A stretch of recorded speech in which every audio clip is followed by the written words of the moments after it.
Vol Téléguinée, Gadel Janvier. Chaque jour. Devant jour à 4 heures. Le matin à 8 heures. À midi, midi tapant. À soir, 8 heures. Télégamme, Téléguinée Magazine, chaque dimanche, 4 heures d'après-midi. Nouvelle Téléguinée, sans commentaire, sans voix monter, Gadel Janvier.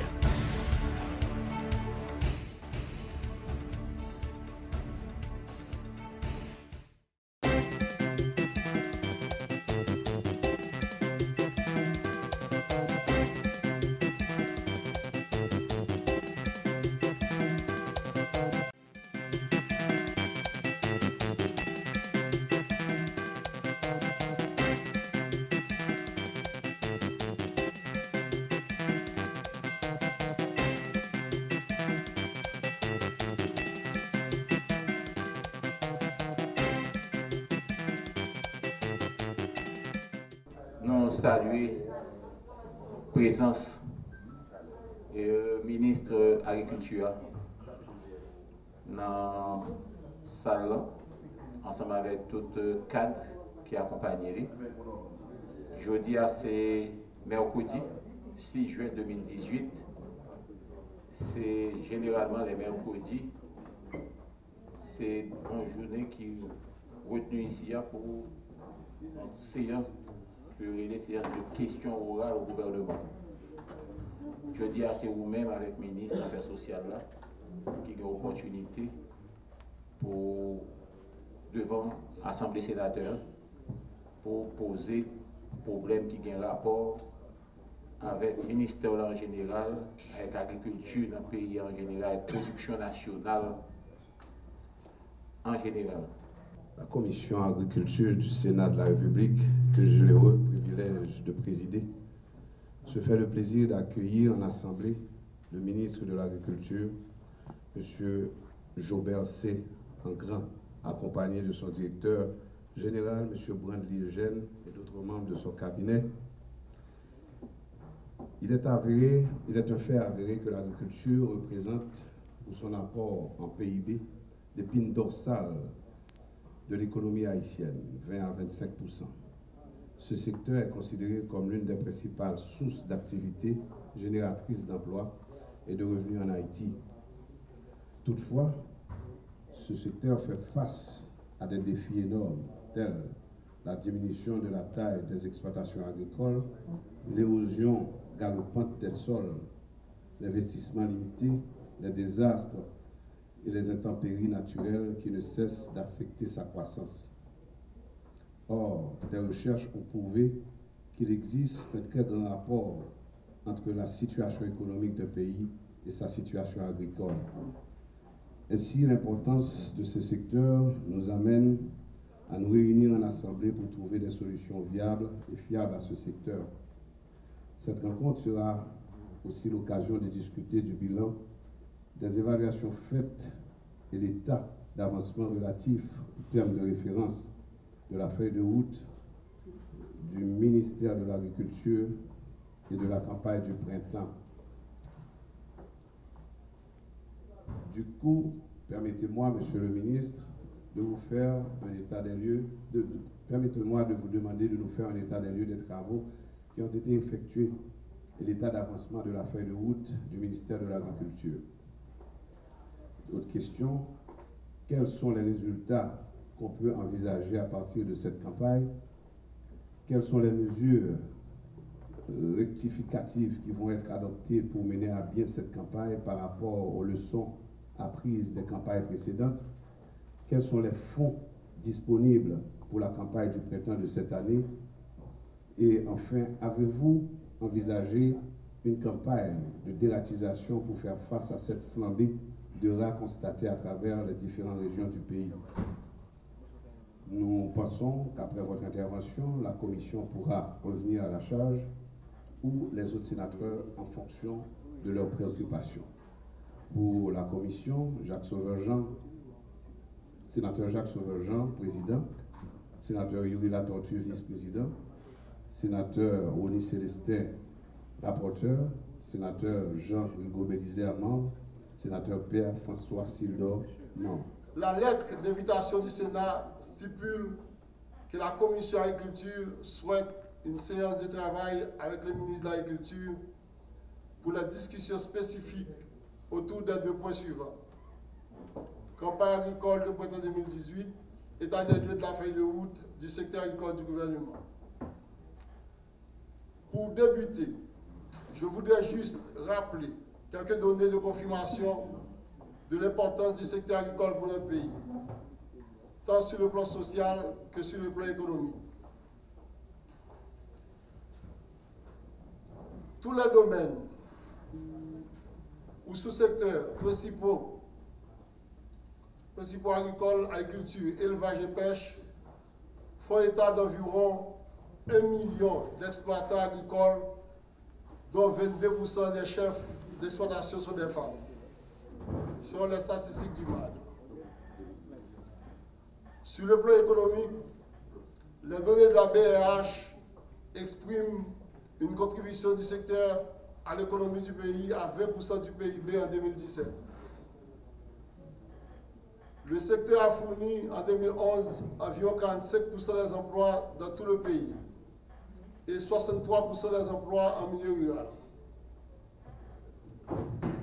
En termes de contribution à la sécurité alimentaire, la part de la production agricole couvre seulement 48% des besoins nationaux. Les importations commerciales représentent 50% des besoins et la différence est couverte par l'aide alimentaire internationale. Le développement du secteur a longtemps été freiné par diverses contraintes. Je voudrais en énumérer juste quelques-unes. Les contraintes climatiques. La production agricole est essentiellement tributaire des précipitations et très exposée aux aléas, cyclones, inondations. Les dommages et pertes causés au secteur agricole par le cyclone Matthew se chiffrent à 37 milliards de gouttes. Pour mémoire, rappelons que l'agriculture de montagne humide représente 37% du territoire, contre 12% pour l'agriculture de plaine, où se concentrent essentiellement les systèmes d'irrigation. Les défis structurels. Le secteur est pratiquement déstructuré, cadre légal, outils et pratiques obsolètes, faible niveau de gouvernance, insécurité, problèmes fonciers, crise politique, etc. Faiblesse institutionnelle. Celle-ci est le nœud gardien du dysfonctionnement du secteur. Les contraintes financières. Les producteurs ont une très faible capacité d'investissement. De 2010 à 2016, la part du budget du MAD reste autour d'une moyenne de 4% par rapport au budget global de la République, contre une moyenne d'environ 2,4% de 2005 à 2009. En conséquence, de 2000 à 2013, le taux de croissance du secteur offre une allure en dents de scie, moins 7,5% et plus 5,6%. L'administration Moïse Lafontaine est parfaitement consciente des défis. Elle a choisi de saisir le taureau par les cornes. Concernant le secteur agricole, une feuille de route détaillée et ambitieuse a été remise au titulaire du MAD. Cela fait 1 mois et 13 jours que je suis arrivé au ministère en tant que ministre. Cependant, j'avais une longue et riche expérience interne du ministère. Mon arrivée à la tête du ministère, tel est le souhait du président de la République et du Premier ministre, augure, vous pouvez me le concéder, le début d'un nouveau paradigme dans le management de ce ministère qui doit être au service des productrices et producteurs agricoles. Nos actions et toutes nos interventions vont concourir à promouvoir la productivité et la production au niveau des filières stratégiques dans le but de diminuer l'insécurité alimentaire, de favoriser l'emploi et de réduire les importations alimentaires. Aujourd'hui, j'ai le privilège et l'honneur de vous informer de l'évolution du secteur agricole dans les points que vous avez bien voulu mentionner dans votre correspondance. L'accompagnement du ministère de l'Agriculture aux agriculteurs pour la campagne agricole de printemps 2018. Au titre de rappel, la campagne agricole de printemps compte pour au moins 60% de la production agricole annuelle nationale. En effet, c'est la principale saison agricole du pays. Elle débute normalement au mois d'avril. Si vous me le permettez, à mon arrivée, les mesures et les dispositions avaient déjà été prises pour fournir un appui substantiel aux productrices et aux producteurs, leur permettant de profiter de la saison agricole de printemps. Un ensemble de travaux préparatoires en matière de labourage et de distribution d'intrants et d'outils agricoles subventionnés avaient été exécutés. Il faut signaler que cette campagne est interconnectée avec celle d'hiver qui coïncide avec le premier trimestre de l'exercice. À ce titre, les interventions sur les infrastructures productives et les matériels et équipements s'inscrivent dans une démarche de consolider la capacité de production des exploitants. Est-ce pourquoi je vous propose, sur la base des actions déjà entreprises et couvrant les deux campagnes, un bilan sommaire. En effet, plus de 423 tonnes de semences diverses ont été distribuées, ce qui est l'équivalent d'environ 6500 hectares emblavés subventionnés. Un lot de 66 équipements a été mobilisé également en vue de faciliter les producteurs de la préparation à temps des parcelles. Ainsi, près de 7000 hectares de labour ont été réalisés.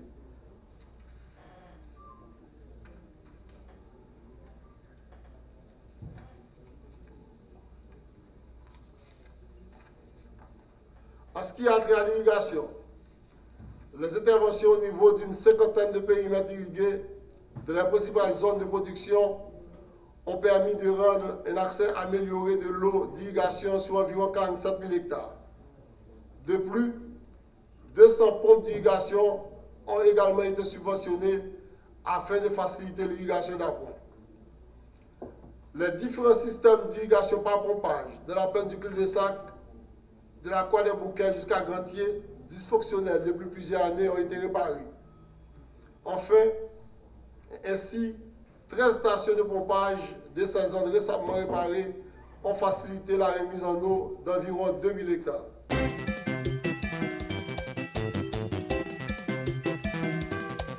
Le ministre de l'Éducation sur un ensemble de problèmes qui concernent le système et sur préparation pour le déroulement de l'examen officiel. Dans le dernier moment, le ministre a demandé de reporter un report de réunion de travail qui était supposé faire ça il y a 2 semaines de cela. Le ministre était en voyage. Et c'est une réunion qui est très importante parce qu'il y a des problèmes qu'on a posés dans le système. Et d'abord, est-ce que tout est OK pour le déroulement de l'examen? Est-ce que tout est planifié pour question de subvention et dotation manuelle scolaire? Parce que nous avons fait l'année passée, nous songeons, c'était juste dans le mois d'octobre, mois de novembre, manuel est disponible sur le marché. C'est des dossiers que nous avons besoin qui j'envoie. Question nouveau secondaire qui est important pour nous parce que jusqu'à présent, il y a un personnel qui est disponible pour le nouveau secondaire. Le ministre Cadet prend responsabilité et engagement devant nous là. Et dans le fin mois de mars, tout professeur pour toucher a touché, tout professeur pour nommer a nommé. Malheureusement, jusqu'à présent, ça n'a pas été fait. Et il y a un problème qui est au niveau des FACAP là, nous avons besoin de poser. Et nous avons besoin de poser des questions sur chèque zombie. Pour un chèque zombie, c'est une, mais nous avons besoin de connaître chèque ça qui va faire avec eux. Est-ce que l'argent ça va retourner sur le trésor public? C'est autant de problèmes que nous avons besoin de poser avec le ministre là. Il demande un report pour la semaine prochaine. Eh bien, nous-mêmes, nous disposons d'un ministère pour venir répondre aux questions de la commission d'éducation. Parce que nous estimons qu'il y a un ensemble de problèmes qui sont trop longtemps dans le système. Et il y a un ensemble de l'école publique qui ne fait pas 4 jours qui va fonctionner. Et les élèves parlant l'examen baccalauréat. L'année passée, le taux d'échec était très élevé. et nous avons besoin de connaître est-ce qu'il y a ça, il y a des travaux qui fait pour empêcher que le niveau d'échec là était diminué. Donc, le ministre a prétendu la semaine prochaine pour venir répondre à la question commission éducation.